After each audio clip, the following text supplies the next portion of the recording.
ये first national conference है AIMIM party की और इसमें तकरीबन 16 राज्यों के हमारे पदाधिकारी, हमारे स्टेट प्रेसिडेंट्स, हमारे पूरे MLAs, MPs, MLCs ये सब यहाँ पर आए हुए हैं। कुछ ही देर के बाद ये कॉन्फ्रेंस यहाँ पे मीटिंग हॉल के अंदर यहाँ पे शुरू होने वाली है। यहाँ पे हम लोगों ने, चूंकि ये क्लोज डोर है तो इसमें सिर्फ state presidents, MLAs, MLCs, MPs रहेंगे। बेसिकली ये है कि MIM पार्टी अब पूरे देश भर में फैल चुकी है और बहुत अच्छा हमें रिस्पांस मिल रहा है।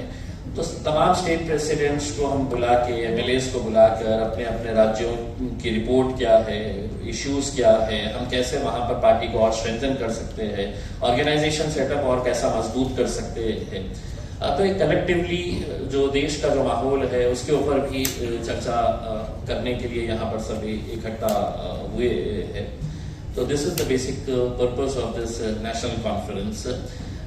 ये प्रेस कॉन्फ्रेंस खत्म होते ही आप लोग यहाँ से जितनी जल्द चले जाएं, क्योंकि because we already late for the meeting. और ये मीटिंग आज के दिन यहाँ पर स्टेट प्रेसिडेंट्स, MLAs, ये वो जैसा मैं बताया उनके साथ होगी। कल दूसरी मीटिंग हमारी चेंबूर में है, ओमेगा बैंक्वेट के अंदर।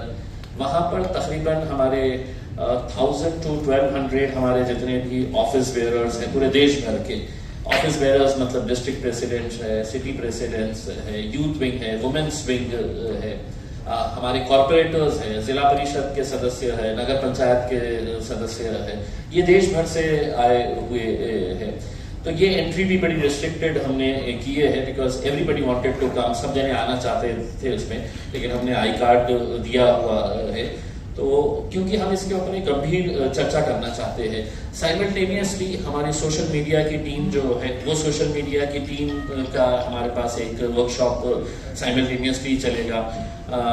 इस मीटिंग के अंदर है तो हमारा ऑर्गेनाइजेशन सेटअप को कैसे मजबूत किया जा सकता है, इसके ऊपर एक वर्कशॉप रहेगा। So these are basically the issues जिसकी वजह से हम यहाँ पर इकट्ठा हुए हैं। तो थैंक यू वेरी मच। अब आप लोगों के जो भी दूसरा मुझसे ये है, और यकीनन आप लोग ये सवाल करेंगे और उसका जवाब मेरा देना जरूरी इस वजह से है कि मैं उस क्षेत्र से आता हूँ जहाँ पर सरकार ने कल एक नई छेड़ कर दी है कि हम औरंगाबाद शहर का नाम बदल दिए है करके। हमने हमेशा से ही इस तरह की जो सरकार की कोशिशें रह रही है कि किसी सड़क का नाम बदल दो, किसी बगीचे का नाम बदल दो, किसी रेलवे स्टेशन का, एयरपोर्ट का नाम बदल दो, शहरों के नाम बदल दो। देखिए, मुद्दों का हमने पहले से ही विरोध किया है और इसलिए किया है कि इतिहास अच्छा हो सकता है, इतिहास बुरा हो सकता है। आप इतिहास के पन्नों को किताबों से फाड़ सकते हैं, आप अपने बोर्ड को वहां से हटाकर अपना बोर्ड लगा सकते हैं, लेकिन इतिहास इतिहास है। औरंगाबाद शहर एक तारीखी शहर है, एक हिस्टोरिकल वर्ल्ड ओवर एक इम्पॉर्टेंट शहर है पूरी दुनिया के अंदर। पूरे वर्ल्ड में अगर 2 वर्ल्ड हेरिटेज मॉन्यूमेंट्स कहीं पर है तो वो हमारे औरंगाबाद के अंदर है।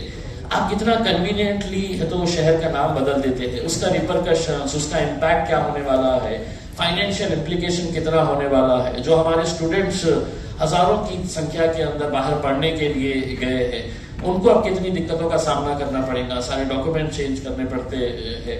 तो ये सब चीजों को देखते हुए हम इसका विरोध पहले से भी करते आए हैं। हमने तो औरंगाबाद के अंदर एक भव्य मोर्चा भी निकाला था and people from all cast, religion, सभी लोग उस मोर्चे के अंदर शामिल हुए थे जिन्होंने ये कहा था कि नहीं, हमको औरंगाबाद शहर का नाम ही रखना है करके।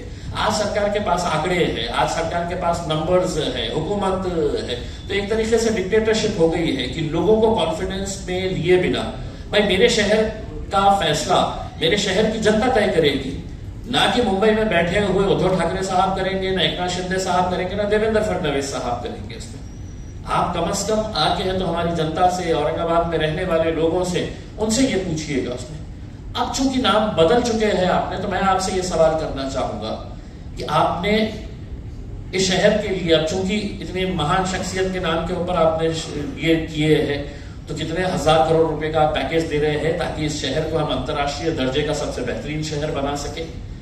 मेरा ये सवाल सरकार से ये है कि अब चूंकि नाम बदलने का आपने फैसला ले ही लिया है, तो क्या जिस शहर के अंदर 8-8 दिन के बाद आज भी पानी मिलता है, वहां पर कल से हर रोज पानी मिलने वाला है? इसका जवाब दे दे देवेंद्र फडणवीस साहब। क्या जो मेरे जिले के अंदर शेतकरी आत्महत्या कर रहे हैं, अब आत्महत्या नहीं करेंगे क्योंकि शहर का नाम बदल गया है? क्या मेरे शहर के जो बेरोजगार है, जो नौकरियों की तलाश के अंदर है, क्या उन्हें अब नौकरियां मिलने वाली है? इसका जवाब एकनाथ शिंदे साहब, उद्धव साहब दे दे करके उसको। जब आपके पास दिखाने के लिए कुछ नहीं रहता है तो इन्हीं मुद्दों को आप इमोशनल इश्यू बनाकर किस तरह से लोगों का मन डाइवर्ट करना है, ये सब साजिशें रची जाती है। हमने पहले भी इसका विरोध किया था, आगे भी जो लीगल तरीके से है वो लीगल तरीके से हमारा विरोध जारी रहेगा। ऑलरेडी ये मैटर हाई कोर्ट के अंदर है। आज सरकार जो एक मैटर सब जुडिस है उसके ऊपर फैसला ले लेती है, तो इसके जरिए सरकार ने एक मैसेज भी देने का काम किया है कि अब हम अदालतों को भी नहीं मानेंगे, हम अदालतों का भी नहीं सुनेंगे, हम फैसला करने वाले हैं करके। वरना ये मैटर जब तक अदालत इसके ऊपर फैसला नहीं सुनाती तो सरकार को कोई ऐसी जल्दबाजी नहीं थी कि करने के लिए, लेकिन इसके जरिए सरकार ने एक मैसेज भी देने का काम किया है कि हम सुप्रीम है, हम फैसला करेंगे, हम अदालतों को भी नहीं गिनने वाले हैं करके। तो this is very unfortunate, we condemn this. Basically देखिए ये जो मुद्दा है, इसके अंदर आपसी जो लड़ाई है, पहले है तो उद्धव साहब की जब सरकार थी कांग्रेस और एनसीपी के साथ में, तब उन्होंने है तो कैबिनेट के अंदर डिसीजन ले लिया बाहर निकल कर आके, और उस कैबिनेट के अंदर जब डिसीजन लिया गया है तो इक्वली गुनहगार जो थे वो सो कॉल्ड सेक्युलर पार्टीज अपने को कहने वाले कांग्रेस और एनसीपी भी उसके अंदर शामिल थी कैबिनेट के अंदर जब ये फैसला लिया गया था। उसके बाद जब उन्होंने फैसला ले लिया कि संभाजी नगर नाम रखने का है करके, तो एकनाथ शिंदे साहब और देवेंद्र फडणवीस साहब को लगा कि साहब ये इन्होंने नाम दिए हुए हैं, मुझे इसके अंदर कुछ ना कुछ तो बदलाव करना पड़ेगा, नहीं तो है तो ये क्रेडिट लेके चले जाएंगे। तो उन्होंने उसके आगे छत्रपति लगा दिया कि अब शहर का नाम ये रहेगा करके। उसमें मेरा ये कहना है कि जितने गुनहगार शिवसेना और भारतीय जनता पार्टी है, कांग्रेस और एनसीपी के मंत्रियों ने साफ तरीके से कहा है।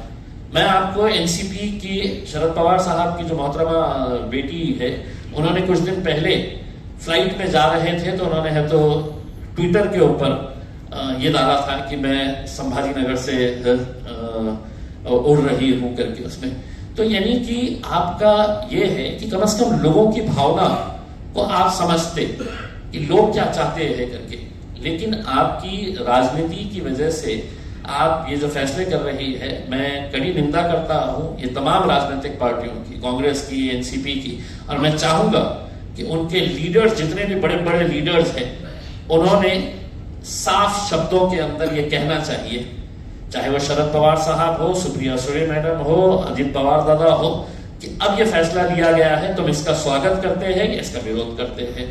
कांग्रेस के बड़े नेताओं ने है तो खुलकर कहना चाहिए ताकि हमको भी समझ में आ जाए कि आप लोग जब सत्ता में रहते हैं तो आप क्या करते हैं और सत्ता के बाहर चले जाते हैं तो आप क्या करते हैं करके। We have always condemned that and we will continue to raise a voice and protest against this. Thank you. Sir एक प्रश्न होता तुम्हाला, जेव्हा एकनाथ शिंदे बाहेर पडले होते तेव्हा उद्धव ठाकरे यांनी देवेंद्र फडणवीसांना फोन केला होता की तुम्ही आता मुख्यमंत्री बना, पण फडणवीसांनी सांगितले की आता ती वेळ निघून गेलेली आहे। त्यांचं जे भांडण आहे, त्यांच्या भांडणामध्ये मी कशाला उडी मारू? माझ्यासाठी तर चांगलं आहे। माझी तर प्रार्थना असणार आहे की हे जो 2 गट झालेले आहे शिवसेनेचे, त्या 2 गटाच्या ऐवजी 3 गट होऊ द्या, 4 गट होऊ द्या, तुम्ही भांडत राहा, पण हे एक नक्की आपल्याला सांगतो की या भांडणामध्ये जे मराठी माणसाला मागे टाकण्याचा जे प्रयत्न भारतीय जनता पार्टीने केलेला आहे, एकनाथ शिंदे साहेबांना असं वाटत असेल की मुख्यमंत्री आहे, नाही साहेब, तुमचा रिमोट कंट्रोल देवेंद्र फडणवीसांच्या हातात आहे, अमित शहाच्या हातात आहे। तुम्ही एक मेसेज दिलेला आहे की आम्हाला मराठी माणसाची काही देणं घेणं नाही आहे। उद्धव ठाकरे साहेब जेव्हा आले होते सत्तेमध्ये फक्त कुर्सीसाठी, काँग्रेस आणि राष्ट्रवादी काँग्रेस सोबत तुमचा जन्मच झाला होता, तुमच्या पार्टीचा जन्मच या मुद्द्यावर झाला होता की आम्ही काँग्रेस आणि राष्ट्रवादीचा विरोध करणार आहे, म्हणून आम्ही शिवसेना स्थापित केलेली आहे। फक्त कुर्सीसाठी तुम्ही केलं, आणि आता एकनाथ शिंदे साहेब जे करत आहे ते मराठी माणसांच्या डोक्यावर गुजराती लोकांना कशा आणून तुम्ही बसवलेले आहे, हे मराठी लोक कधी तुम्हाला माफ करणार नाही। ये बाकी के जो है सवाल अब ओवैसी साहब। अधिवेशन को लेके पहला राष्ट्रीय अधिवेशन अपना वक्त भी मेरा वक्त भी बचाइए। और इम्तियाज साहब ने पूरी तफसील डिटेल आपको बता दिया है, तो उसको रिपीट मत करिए। अगर आपको कोई सवाल है तो उसको पूछ लीजिए। और कितना टाइम है? हाँ, तो आपके पास 15 मिनट है। 1 2 3 4 5 6 तो 20 सवाल आप पूछ सकते हैं मेरे से। तो मैं गिनूंगा, 20 सवाल के बाद मैं जवाब नहीं दूंगा। तो आप लोग अब आप डिसाइड कर लो। हाँ, विदाउट माइक चलिए 5 पकड़ लीजिए, 25 कर लीजिए। शुरू करिए, सवाल आपका है तो बोलिए। अधिवेशन का एजेंडा आप बता दीजिए, किन मुद्दों नहीं, उसका जवाब ये है कि इम्तियाज साहब आपको डिटेल में बोल दिए, उसको रिपीट करना मेरे लिए आपके लिए फायदेमंद नहीं है। उस जो इम्तियाज साहब बोल चुके हैं वो और कल शाम में भी हमारा एक प्रेस कॉन्फ्रेंस होगा, उसमें जो हम डिसीजंस लिए, क्या रेजोल्यूशंस पास किए, क्या डिस्कशन हुआ, वो फिर हम आपके सामने रखेंगे। अफसर साहब, जिस तरीके से हम देख रहे हैं महाराष्ट्र की राजनीति में कई सारे समीकरण बदले हैं, चाहे सत्ता पक्ष की हो या विपक्ष की हो। तो पिछले चुनाव में आप वंचित बहुजन आघाड़ी के साथ थे, लेकिन इस बार वो घोषणा कर चुके हैं कि वो शिवसेना के साथ जा रहे हैं। तो आपके लिए ये जो नई बदली परिस्थिति है, इसमें आप किन नए लोगों को साथ में जोड़ने की कोशिश होगी, या फिर किस तरीके से उस वंचित बहुजन आघाड़ी से जो नुकसान होगा उनके जाने से उसकी भरपाई करेंगे आप? देखिए, एक बात तो मैं बताना चाहूंगा कि जब आइंदा साल लोकसभा के इलेक्शन होंगे, हम तो औरंगाबाद की पार्लियामेंट की सीट तो लड़ेंगे क्योंकि हमारा सिटिंग एमपी है, और इंशाअल्लाह ताला वो कामयाब भी होंगे। दूसरी बात ये कि और कितने लोकसभा की सीट हम लड़ेंगे, इसका नंबर इम्तियाज जलील साहब, हमारे जो प्रेसिडेंट है, working president doctor Gaffar Qadri Sahab जो मेरे बाजू बैठे हैं, वो सब मिलकर तय करेंगे। किससे अलायंस होगा नहीं होगा ये आपको थोड़ा इंतजार करना पड़ेगा। इतना जल्दी डिटेल बताना सही नहीं होगा, मगर ये फैक्ट है जो आपके सामने में रख रहा हूँ। क्या फर्क पड़ेगा वंचित बहुजन आघाड़ी? आपका 2 सवाल हो, 3 हो गए। इसी सवाल में सर है, उनके जाने से कितना फर्क पड़ेगा? नहीं, मैं उनको मुबारकबाद, वो जहां कहीं भी गए उनको मुबारकबाद। सर, आपने जुनैद नासिर के ऊपर ट्वीट करके ये कहा है कि सरकार, हरियाणा सरकार की ही रजिस्टर्ड गाड़ी है और कहीं ना कहीं मुसलमानों को हिंसा का शिकार बनाया जा रहा है। कैसे देखते हैं, क्योंकि इसको लेकर सीधे तौर पर नाराजगी दिखाई गई। देखिए, जो बोलेरो गाड़ी का रिपोर्ट एक यंग जर्नलिस्ट जिसका नाम अलीशान है, उसने रिपोर्ट किया है विद वीडियो एविडेंस कि वो जो बोलेरो गाड़ी है उसको इस्तेमाल किया गया था जहां कहीं भी ये जो सो कॉल्ड गौ रक्षक टास्क फोर्स जो बना दिया गया है, वो लोगों पर आतंक फैलाते हैं, मारते हैं, पीटते हैं, उनको कपड़े उतार कर घसीटते ले जाकर उस हर जगह वो बोलेरो दिख रही है। और पुलिस ने भी ये कहा कि जुनैद को और नसीर को जिस गाड़ी में किडनैप किया गया था राजस्थान से और हरियाणा लाया गया था, वो यही गाड़ी थी। तो इससे ये साफ गवर्नमेंट की गाड़ी है, इससे साफ जाहिर होता है कि ये स्टेट वायलेंस है मुसलमानों के खिलाफ। और मोदी सरकार तो लैटरल एंट्री की बड़ी बातें आप लिखते हैं, तो ये गौरक्षक को भी लैटरल एंट्री दे दी कि आप सो कॉल्ड गौरक्षक कि आप जो चाहे करो, जिसको मारना है मारो, पीटना है पीटो, गोली चलाओ। और हद तो ये है कि वो जो ग्रुप है, वो जो पर्टिकुलर ग्रुप है, उनका यूट्यूब पे सिल्वर बटन है। मैं देश के प्रधानमंत्री से पूछना चाह रहा हूं कि जब आप मुख्यमंत्री थे तो आपके बारे में बीबीसी ने 2 पार्ट का एक वीडियो सीरीज डाला, तो आपने अंग्रेजों के बनाए हुए गुलामी के कानून को इस्तेमाल करते हुए उस पर बैन लगा दी यूट्यूब पर, फेसबुक पर। ये जो दंगाई है, ये जो टेररिस्ट है, टेररिज्म कर रहे हैं, उनका यूट्यूब से नहीं निकालते आप? क्यों नहीं निकालते? क्योंकि आपका एक पॉलिटिकल पर्पस सा हो रहा है। वो क्या है कि मुसलमानों के खिलाफ एक नफरत को पैदा करो।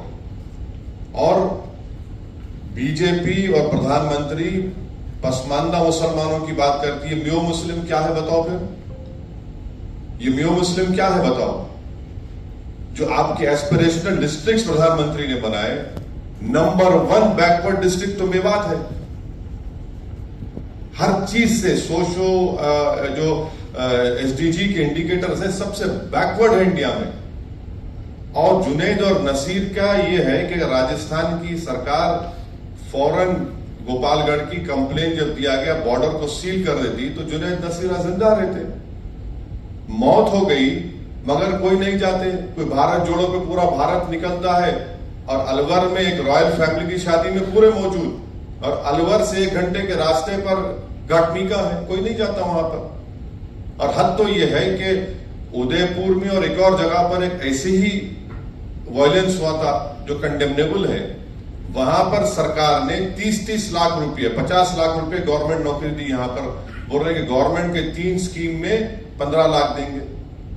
ये डिस्क्रिमिनेशन है भाई। जब मरते हैं तो आप घर को नहीं जाते, क्यों नहीं जाते? मैं अपनी स्पीच में कहा इसलिए नहीं जाते क्योंकि अगर कोई मुसलमान की लाश के सामने खड़े हो गए तो उनको वोट नहीं मिलेगा। सर इसी से जुड़ा हुआ है, आप राजस्थान का मुद्दा लगातार उठा रहे हैं। रिपीट मत करिए, आपका ही नुकसान होगा। पार्लियामेंट के घेराव का कॉल दिया गया कि अगर 15 दिन में इंसाफ नहीं मिलता तो पार्लियामेंट का घेराव देश भर के मुसलमान करेंगे, ऐसा तौकीर रजा जी ने कहा है। क्या आप देखिए, आप मेरी पार्टी का पूछिए, मेरी पार्टी का जवाब हम दे सकते हैं। अब हर एक का जवाब तो मैं ही नहीं दे सकता हूं ना। आपने एक चीज बोला था कि शिवसेना के 2 से 4, 4 से 10 होने दो या बीजेपी के होने दो, उसका फायदा आपको होगा। लेकिन यहाँ अब जहाँ जहाँ एमआईएम ताकतवर है, फाइट अच्छा सा दिया है, वहाँ कांग्रेस का लॉस हुआ है। कहाँ हुआ है? कांग्रेस कहाँ पे बताइए? अभी औरंगाबाद की कहाँ? औरंगाबाद से 21 साल से शिवसेना का एमपी था ना। आप जर्नलिस्ट रह के सब बात नहीं करना मेरे भाई। सुनो, अब आप रात के 3 बजे मेरे को उठा के सवाल करेंगे तो मैं ऑटो प्ले पे आ जाता हूं। तो सुनो, आप देखो कांग्रेस का एक बहस में अपन बहस नहीं करेंगे। आप वो फेमस एंकर मत बन जाओ 9 बजे की तरह। तो आप ये सुनिए, राहुल गांधी कैसा हारे? मेरी वजह से हारे। आप सुनो, मेरी वजह से हारे राहुल गांधी। हारे ना, हार गए मान लिए ना। अरे राहुल गांधी इलेक्शन की बात, अरे इलेक्शन में हारे ना। चलो आगे। जिंदगी में नहीं हारे, वो तो मेरे को नहीं मालूम, वो आप बोलेंगे। नहीं, मैं नहीं बोल सकता। तो हारे हार गए। अब वो 186 लोकसभा सीट्स पर कांग्रेस बीजेपी लड़ी, सिर्फ 186, कोई नहीं था। अनफॉर्चुनेटली मैं नहीं था। तब भी खाली 16 सीट जीती 2019 में। मैं जिम्मेदार हूं। कब तक आप ये बात करेंगे?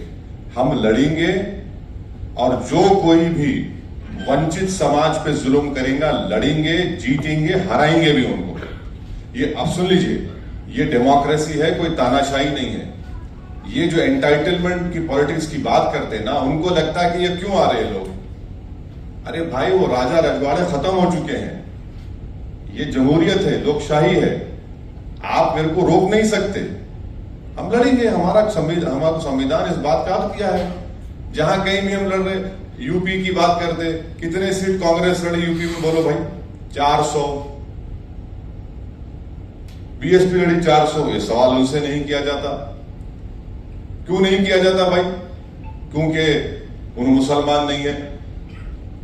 ये प्रॉब्लम है। चलिए, अभी 6 सवाल हो गए। सर, मेरा एक सवाल है कि पंजाब में एक बार फिर खालिस्तान का मुद्दा उठता दिख रहा है, जहां पर खालिस्तानी समर्थक अमित शाह गृह मंत्री हैं, उन्होंने एक बात बताइए। हाँ, मैं जानता हूं। एक बात बताइए, अगर वो भाषा, वो वर्ड्स अगर मजलिस का एक छोटा मेंबर दे देता तो आप लोग तो अब तक उसकी एक नहीं 25 शादी कर दी होते टीवी चैनल के ऊपर। नहीं करे आपने। और बीजेपी भी बड़ी उसको उर्दू में एक वर्ड है माने खैज, खामोशी। माने खैज खामोशी बीजेपी की है। ये समझ में नहीं आ रहा उनको क्या चल रहा है वहां पर।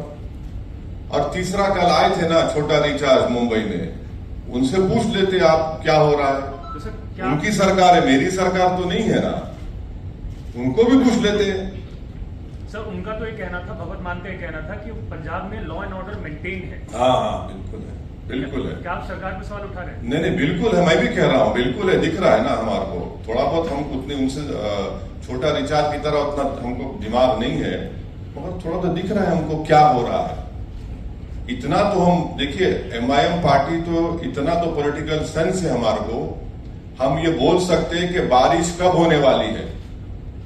हम हवाओं में सूंघकर मिट्टी की खुशबू, मिट्टी आने के बाद हम नहीं बोलते कि बारिश होने वाली है, हम ये जरूर बोलेंगे बारिश होने वाली है। सर आगे क्या कार्रवाई की मांग करेंगे? हाँ completed, it is complete. Sir एक सवाल है, वैसे दो सवाल है, लेकिन पहला सवाल ये है कि जिस तरीके से आप लोग आपने जिक्र किया कि डेमोक्रेसी है, हाँ जिस तरीके से आपने बोला कि यहाँ पर डेमोक्रेसी है, तानाशाही नहीं है, हाँ। तो इसी से जुड़ा सवाल ये है कि जिस तरीके से आपने देखा शिवसेना के बारे में जो हुआ, इलेक्शन कमीशन ने जो डिसीजन दिया, तोड़ मोड़ पर जो भाजपा ने सरकार बनाई शिंदे के साथ में, हाँ। लेकिन बाद में जो इलेक्शन कमीशन ने जो डिसीजन दिया, बिल्कुल, जो चुनाव चिन्ह था वो चला गया। हाँ। क्या इलेक्शन के कमीशन के निर्णय के ऊपर आप किस तरीके से देखते हैं? ये पहला सवाल। और दूसरा सवाल ये है, बोलिए दूसरा सर। सवाल ये है कि आपने देखा कि कल उद्धव ठाकरे से अरविंद केजरीवाल मिले, जैसे कि सब लोग अभी बोल रहे हैं कि छोटी छोटी रीजनल पार्टियां एक साथ आकर अच्छा। बीजेपी से लड़नी चाहिए, तो आपका एजेंडा क्या है? सबसे पहली बात तो ये बताइए, आपका सवाल ये भी होना चाहिए था, अगर आपका इख्तियार है कि बिहार में मेरे 4 MLA को तोड़ दिए कांग्रेस राजद, वो अच्छा काम था क्या? बोलो, आपको पूछना चाहिए था। जब यहां गलत हुआ तो वहां सही हुआ क्या? क्योंकि ये सेकुलरिज्म के ठेकेदार हैं, ये चंगेज खान की तरह काम करेंगे तो नहीं, वो उनको चंगेज मत बोलो। यहां पर होगा महाराष्ट्र में तो चंगेज हैं जो भी कर रहे हैं। अरे भाई चंगेज दोनों जगह पे होता है ना, एक जगह कहाँ होता है? दोनों जगह होता है। सर डॉक्टर उदित राज जी का कहना है कि अगर मोदी जी आपकी राजनीतिक कब्र न खुदी तो देश की खुद जाएगी। कौन बोले ये? डॉक्टर उदित राज है, INC से है, कांग्रेस पार्टी। क्या बोला उन्होंने? उन्होंने कहा कि अगर मोदी जी आपकी राजनीतिक कब्र न खुदी तो देश की खुद जाएगी, दोनों में से कुछ एक जरूर होगा। नहीं, मैं तो इस पे नहीं बोल सकता मैडम, मैं खबर बनाने का एक्सपर्ट नहीं हूँ, मैं जिंदा रखने वालों में का एक्सपर्ट हूँ।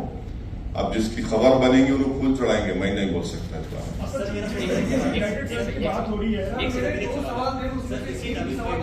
नहीं दोनों दिया मैं, आप एक सवाल का भी जवाब है, इलेक्शन कमीशन के डिसीजन के ऊपर मैं दोनों दिया हूँ ना, मैं दोनों दिया हूँ, दूसरा जवाब था कि मैं दोनों दिया हूँ। आपको पसंद नहीं आया तो कबूल कर लो आप, मैं आपकी जरूरी नहीं है कि आपको मुतमईन करके जाऊँ। रीजनल पार्टी के ऊपर हाँ ठीक है, जब चुना, हम पहले ही इंट्रोडक्शन में आपने सवाल किया था, उसका जवाब दिया हूँ, आप अटेंशन नहीं है।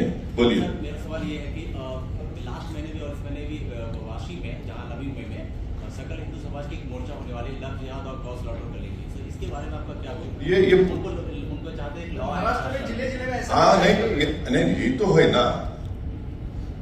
इम्तियाज साहब ने बोला कि शेतकारी संगठन के लोग वो जो किसान खुदकुशी कर रहे, उस पर कोई धरना प्रदर्शन नहीं होगा। नौजवानों का बेरोजगारी उनका मुकद्दर बन चुका, उस पर कोई बात नहीं करेंगे। पर किस पे बात करेंगे? इन मुद्दों पर, ताकि पूरे माहौल को गर्मा के रखे, एक पोलराइजेशन होता रहे, गंदगी फैलती रहे, और पूरा बीजेपी और आरएसएस यहाँ की सरकार उसके पीछे है। इसीलिए उसमें इस तरह के स्पीचेस किए जाते हैं। और सुप्रीम कोर्ट ने भी उसका नोटिस लिया है। सुप्रीम कोर्ट ने कह दिया कि 100 मोटो एक्शन, तो देखते हैं 100 मोटो एक्शन लेंगे नहीं लेंगे। तो बिल्कुल इनका एजेंडा है, यही तो एजेंडा है उनका। सर मेरी तरफ से एक आखिरी सवाल, मध्य प्रदेश में ये कहा जा रहा है कि मदरसों के अंदर योग होना चाहिए, जैसे किसी भी शैक्षणिक संस्था के अंदर योग होता है, वैसे मदरसों के अंदर भी होना चाहिए, जो कि मध्य प्रदेश के कई मदरसों के बच्चों ने इसको अपोज किया है कि हमारे इस्लाम में योग की कोई प्रथा नहीं है, और न कि ये किसी शैक्षणिक संस्था के अंदर कंपल्शन होना चाहिए। देखिए, जो मदरसा खोलते हैं ना, वो आर्टिकल 30 के तहत, फंडामेंटल राइट के तहत खोला जाता है। अब उसमें आप मेरा फंडामेंटल राइट मुझसे नहीं छीन सकते आप, वो मेरा फंडामेंटल राइट है, वो सरकार को समझने की जरूरत है। जब मैं इसको आर्टिकल 30 के तहत खोलता हूं तो आप कैसा किसी को फोर्स करेंगे? सर मेरा एक सवाल है कि मुंब्रा में जो है, आपने कहा कि हर जगह हम लोग ताकत से लड़ने की कोशिश करते हैं, हम लोग वहाँ पर लड़वा दें। आपके 2 बार MLA वहाँ पर लड़ने की कोशिश किया है। एक MLA तो आपके आपका जो है वो छोड़कर पार्टी चला गया, तो आगे जैसे आपने 2 बार देखा कि ऐसा हुआ है, तो थर्ड टाइम आप कैंडिडेट चुनेंगे, तो आपने क्या उसके लिए एजेंडा तैयार किया गया है? तो वो जो कहावत है ना, दूध के जले छाछ को भी फूक फूक कर पीते हैं, तो हम दूध के जले हुए हैं। इंशाल्लाह पूरी कोशिश करेंगे कि जमीर फरोश, कफन चोर, बेईमानों को टिकट नहीं देंगे। सर एक सवाल और है कि 2014 में जो है पुलिस कभी भी आपको कहीं भी परमिशन देना नहीं चाहती, हमेशा रोका जाता है, पर 2014 में आपको जिस तरह आप हैदराबाद में घर घर जाकर जैसा आप ट्रेन चलते हैं, उसी तरह आपने मुंब्रा में भी कोशिश की थी कि मुंब्रा में नहीं हुआ। सर आपको परमिशन भी मिली थी 2014 में, मगर आप होटल में रुके रहे, मगर आप नहीं गलत बात क्या है। वजह? नहीं गलत बात है। 2014 मुंब्रा में मेरे को परमिशन नहीं मिली। अगर मिलती तो मैं बराबर आता। मैं तो कहता हूं कि अल्लाह ने मुझे पैरों में मेरे पहिए भी पैदा किए हैं, तो चलने का मेरे को बहुत शौक है, मगर परमिशन नहीं मिली। और जब मिलेंगी इंशाल्लाह मिलेंगी, मैं जाऊंगा ना। अभी तो हम इसीलिए मुंब्रा में ही कर रहे हैं सब चीजें, क्योंकि एक महाशय हैं, उनको बहुत आसमान पे उड़ते रहते हैं, वो समझते हैं कि कुछ भी कर लेंगे, भी हम करेंगे। सर जी, संयुक्त विपक्ष की बात होगी, जो नहीं ऑपोजिशन की बात पे क्या कहना आपको? डिमांड किया है हिंदू परिषद और बजरंग दल बैन होना चाहिए। कौन? आईएमसी। हाँ, आईएमसी क्या आईएमसी क्या है? आईएफसी क्या है? इतिहाद मिल्लत कौंसिल। मैं नहीं जानता कौन सा ऑर्गेनाइजेशन है। अरे उनसे पूछ लो भाई, मेरे को क्यों पूछते? मेरा असद जी 2024 के लिए संयुक्त विपक्ष की जो बातचीत हो रही है, उसमें आप कितनी संभावना देखते हैं, या फिर आप किस तरफ खड़े? अच्छा, आप उनसे बात करा दीजिए ना हमारी। आप हम चलो, मैं आपको इख्तियार दे रहा हूँ, चलो बात करो। आपको देता हूँ मैं, आपको संभावना नहीं आपको देता हूँ जिम्मेदारी। चलिए बात कराइए ना, हम तो बहुत बात करा दीजिए। आप मैं तो बोलो बात करा दीजिए। अब वो बात नहीं करके आप लोग चलाते वो टीम फुला टीम ऐसा टीम, अरे वो बात करा दो ना। सर ठीक है सर लेकिन एक सवाल उससे जुड़ा हुआ एक सवाल है, आप उसका जवाब नहीं देना चाहते, लेकिन ये जवाब तो दे दीजिए कि अगर रीजनल पार्टी एक साथ आती है तो क्या बीजेपी को टक्कर दे सकेगी? क्या अगले चुनाव में? एक बात सुनिए, एक बात सुनिए। तेलंगाना में 2014, 2018 के असेंबली इलेक्शन में बीजेपी कैसा हार रही वहां पे, आपको सोचना पड़ेगा। 2014, 2018 में बीजेपी को हरा दिए, बीजेपी नहीं जीती वहां पर। अब इस साल दिसंबर में होंगे, नहीं जीतेगी बीजेपी इंशाल्लाह तेलंगाना में। इसका क्रेडिट थोड़ा तो हमको दो। आटे में जितना नमक डाल उतना तो क्रेडिट दो मेरे को, इतना तो दिल बड़ा कर लो, उतना तो दो। नहीं, आपको नहीं बोल रहा हूं, मैंने आपको क्यों बोलूंगा? मेरा आप मेरे दुश्मन है क्या? पर्सनल आप जर्नलिस्ट है, अपना काम कर रहे हैं आप। सर मेरा सवाल होगा कि शिवसेना टूटने के बाद कई सारे जो पार्टियां हैं वो उद्धव ठाकरे के पास पहुंच रही हैं। आप भी मुंबई पहुंचे, कितनी पार्टियां हैं जो उनके पास पहुंच रही हैं, उद्धव ठाकरे से मुलाकात करने पहुंच रही हैं? कल आम आदमी पार्टी पहुंची, उससे पहले सपा पहुंची थी, तो क्या आप वैसे भी पहुंचने वाले हैं उद्धव ठाकरे से मुलाकात करने? सिंपैथी है? नहीं सर, मैं क्यों पहुंचूंगा? मैं जनता के दरवाजे पर पहुंचूंगा। मैं गरीब के घर पे जाऊंगा, मैं जुनैद नासिर के घर पे जाऊंगा। विशालगढ़ में जो परसों दरगाह के सामने शिवरात्रि के दिन जो पटाखे दरगाह की तरफ मारे गए, मैं उस दरगाह के पास जाऊंगा। जिस पे जुल्म हो रहा है उसके पास जाऊंगा मैं। और जो लोग खामोश बैठे हुए हैं वो क्या बोलेंगे फिर? वो तो बोलना चाहिए ना उन लोगों को, कुछ नहीं बोलते। देखते हैं क्या आपका क्या सवाल था? आपके घर पर हमला किया गया दिल्ली में, उससे पहले गोलियां चलाई गई थी, आपको लग रहा है लगातार आपको? ऐसा है ना, ये नामर्द लोग हैं, इनको हिम्मत नहीं है, तो इनको लगता है कि मेरे घर पे आके तो पत्थर मारेंगे। मैं इन लोगों से बोलूंगा कि बेटा नेक्स्ट टाइम जब तुम आएंगे मेरे को बोल के आना, मैं रहूंगा घर पे, जब पत्थर मार के दिखाओ।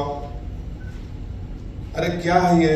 अच्छा आपको मालूम कि मेरे जैसा ये कैमरा है ना, ये कैमरा, वो दीवार, उधर दिल्ली पुलिस का हेडक्वार्टर है, बाजू मेरा neighbour election commission of India है। वो क्या हो रहा है? ये एक हाई सिक्योरिटी जोन में 4 मर्तबा हो चुका है और ये तमाशा देख रहे हैं। तो इससे आपको समझ में, आप देश देख रहा है इन चीजों को। तो खैर देखिए, मेरी जान की कोई अहमियत नहीं है, आप और हम जाएंगे इस दुनिया से, मगर जो आप जो चीज कर रहे हैं, लम्हों ने खता की सदियों ने सजा पाई का मामला हो जाएगा।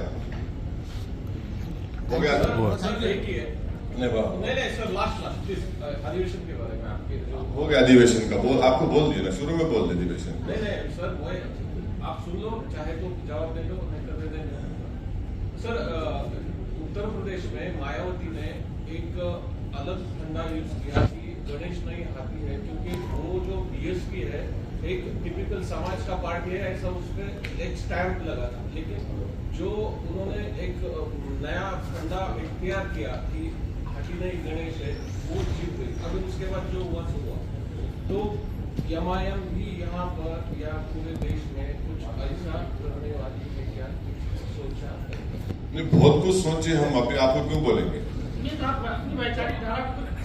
नहीं आपको क्यों बोलेंगे जब बोलना है बोलेंगे अभी क्या जल्दी है हमारे जरिए तो हाँ आपके जरिए से ही फैलाएंगे फिक्र मत करिए